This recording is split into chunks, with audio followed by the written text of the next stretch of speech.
Opa, Crawler aqui de novo, estamos de volta com o nosso grande mestre da Dedara Suprema. Ele que tá seguindo agora o caminho dos marombas, mano, que tá bombado, fi. E essa aqui já é a parte 7, a playlist inteira vai estar aqui no card. Corre lá e depois tu volta. Aí no último vídeo, nosso grande Ishin ficou entre a vida e a morte, né? Após ser infectada pelo vírus da dengue. Sim, não é dengue, eu esqueci o nome do bagulho. E após isso, ele teve que salvar a vida da Meri, né? A Imperatriz Relâmpago, do assassino da espada, que acabou se tornando seu servo após presenciar o poder da Dedara Suprema.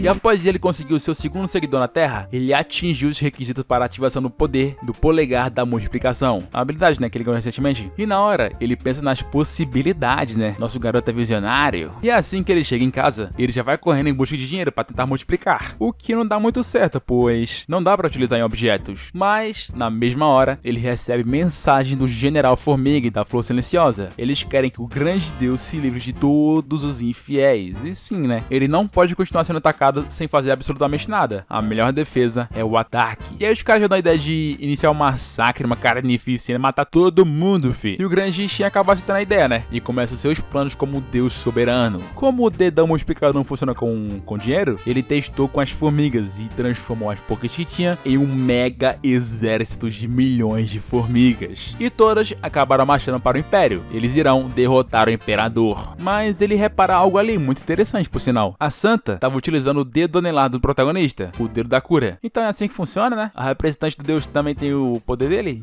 Interessante. E no mesmo momento, o seu superior liga pra ele, o cobrando pelo seu trabalho, né? Afinal, ele precisa entregar o projeto antes do prazo. E aí, ele tem a brilhante ideia de... Eu não sei se é tão brilhante também, né? Porque ele decide utilizar o polegar dele em si mesmo, para assim acelerar o seu progresso. E do nada, surge uma versão totalmente galã dele, velho. Olha isso aqui. Esse sim tem um cara de protagonista, viu? E tá decidido. O Ishin irá fazer o manuscrito, enquanto o clone irá comandar os soldados.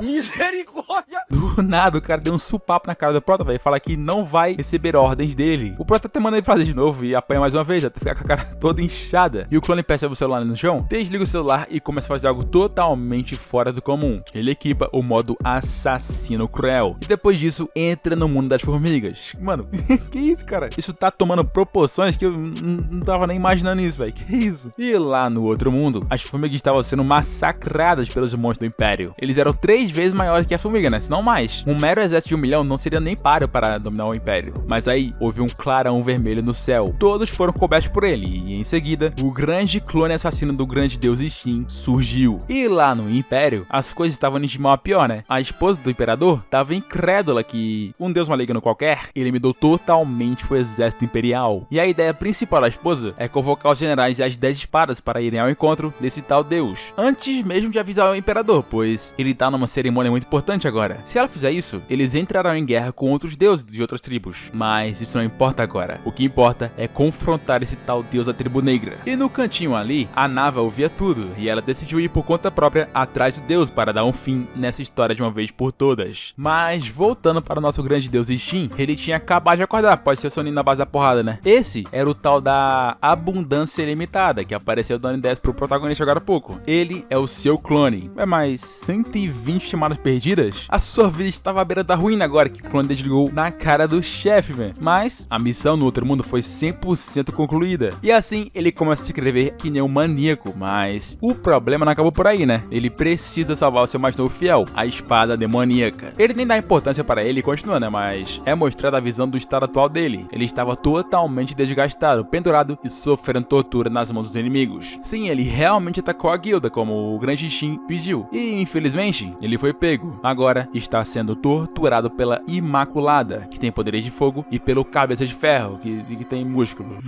Beleza então. E aí, o sistema começa a mostrar a história do coitado. Quando ele era criança, ele foi vendido e começou a ser treinado para ser um assassino. E depois de despertar habilidades marciais, ele começou os trabalhos secretamente. Daí, ele conheceu a Imaculada e o Cabeça de Ferro na guilda Kuan, onde foram criados e futuramente se tornariam adversários. Ele apenas seguiu o caminho da espada sem hesitar, até o dia que foi completamente humilhado por um cara bombado bombado, que tava segurando apenas uma faquinha, né? E ele finalmente encontrou o que queria, uma inspiração para continuar indo mais além na sua habilidade com a espada. Mas, infelizmente, esse é o fim de um traidor. A punição para o X9 é a morte. Mas o Ishin não podia ficar parado vendo seu fiel morrer dessa forma. Lógico, a história também teve um pouquinho de interferência nisso, né? Então, ele compartilha os poderes com a formiga bombada, teleporta e tira o espada demoníaca das correntes. Ninguém entende nada, mas eles não precisam entender. Eles irão sentir a fúria de alguém que precisa entregar o projeto inteiro em menos de um dia. Ou seja, dá um sossego aí, velho, quer trabalhar. E aí ele começa a pensar para agir. Finalmente, né? Ele usa as habilidades da formiga bombada juntamente das habilidades da Miri, a Imperatriz Relâmpago. E agora a situação tá ficando perigosa, hein? Para os vilões. Atenção, sobrecarga de habilidades. Mas ele não podia, né, usar os poderes assim de uma forma tão abrupta. O seu nível divino não é tão alto para fazer isso. E com isso, ele sofre uma dor muito grande, o que dá brecha pro cabeça de prego partir pra cima para dar um porradão no protagonista. E que tava azul? Que é isso aqui? E nisso, é liberada uma energia negativa enorme que faz o cabeçudo soltar ali e desmaiar. A dor da sobrecarga foi passada para o cabeção. E aí, a Imaculada ficou muito brava e começa a atacar também, dessa vez com chamas. Ele até achou que fosse seu fim, mas o corpo da formiga bombada é potente, fi. Isso ali pra ele é como se fosse uma sauna gostosinha, velho. E a mina tenta entender como foi que ele não morreu, mas não é hora pra isso. Ela atacou novamente e o deus se cansou dessa brincadeira. E ele aplicou uma lapada na coitada, velho. O que foi justamente o tempo para a habilidade acabar. Ai, que sorte. Mas o ponto principal aqui não é isso não, velho. Ele deu uma lapada na mulher, velho. Que isso?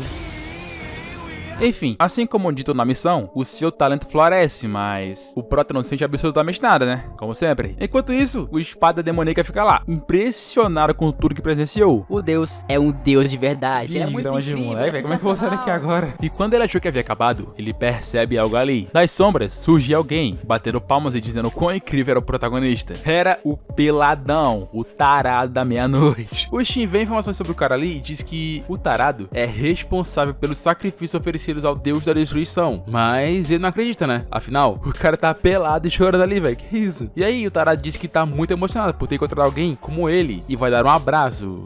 Você receberia esse abraço? Me dê, babá! Mas o espada demoníaca não permite que ele se aproxime. E o Fire leva uma bufetada na cara, viu? E o Ishin fica impressionado, né? Como ele fez isso tão facilmente? E aí o tarado da meia-noite pergunta qual deus o Ishin serve, mas ele só fica sussurrando ali, até que ele parte pra cima do cara, velho. Mas que certo, né? Vai o Ishin a roupa, seu safado. Mas enquanto isso, no outro mundo, a Nava havia acabado de partir do Império para buscar a cabeça do deus maligno. Seus planos são eliminar os seguidores de Deus e depois eliminá-lo, pois sem seus seguidores, ele ficará mais fraco. E lá na tribo negra tava tudo na paz. Crianças correndo, velhos trabalhando, até que algo aparece no céu. Nava. E eu não tô certo se é ele ou ela é ele. Achei que era ela, né, no começo, mas... Ó o peitoral do maluco. Enfim, a criatura aí, né, manda veneno para as formigas e todos eles começam a vagarosamente morrer. Mas, voltando para o ultra mega soco do protagonista, ele arrebentou a cara do tarado na meia-noite, velho. O maluco foi pro chão com um soco só. Porém, quando o Ishin pensou que havia ganhado, o cara se levanta ali como se fosse um zumbi. E o próximo se assusta, né? Que desgrama é isso, velho? Morre, praga. E lança mais um ataque de raios no cara, que cai no chão de novo, mas ele volta a se levantar. E ele não parece ser um tarado comum. Será que ele é um tarado imortal? E é basicamente isso. A sua habilidade é de regenerar cada ataque que ele sofre. O que dá o grande BO para o nosso menino, pois o tempo da habilidade do bombado acabou e seus raios são ineficientes. Será que ele irá morrer para o tarado da meia-noite?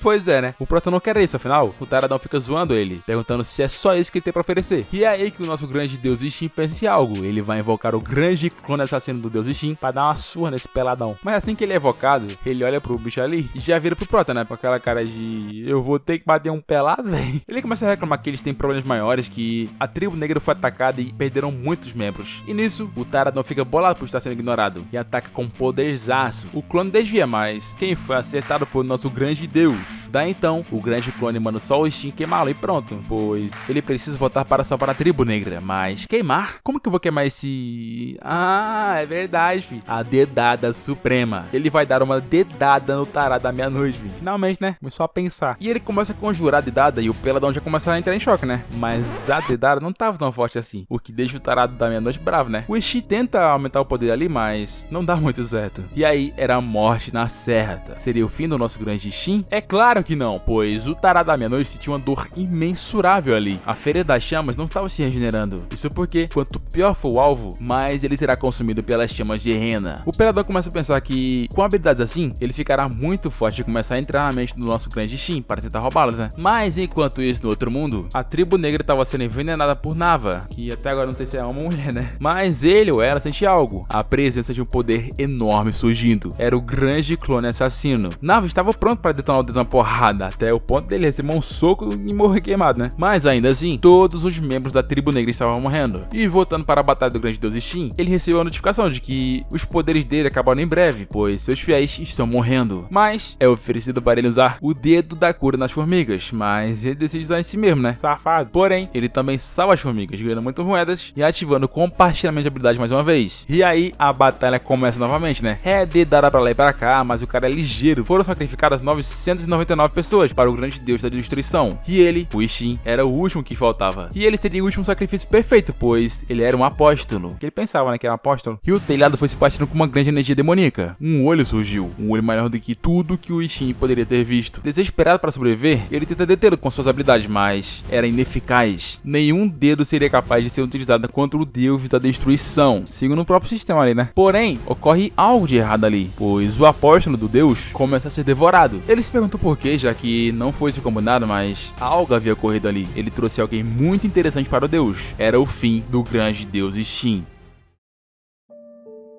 Ele se sentia leve. Teria sido apenas um sonho? Ou, quem sabe, até mesmo uma ilusão. Havia um Deus que era admirado por todos, por ser muito forte e benevolente, mesmo que possa parecer um pouco exagerado, né? O Deus que destrói montanhas. Esse era o nome original daquele conhecido como Espada que Destrói Tudo. Deus da destruição, o traidor do abismo. Aquele que perdeu sua deusa, perderá seu mundo até que perca sua própria vida. Esse era o Deus da paz.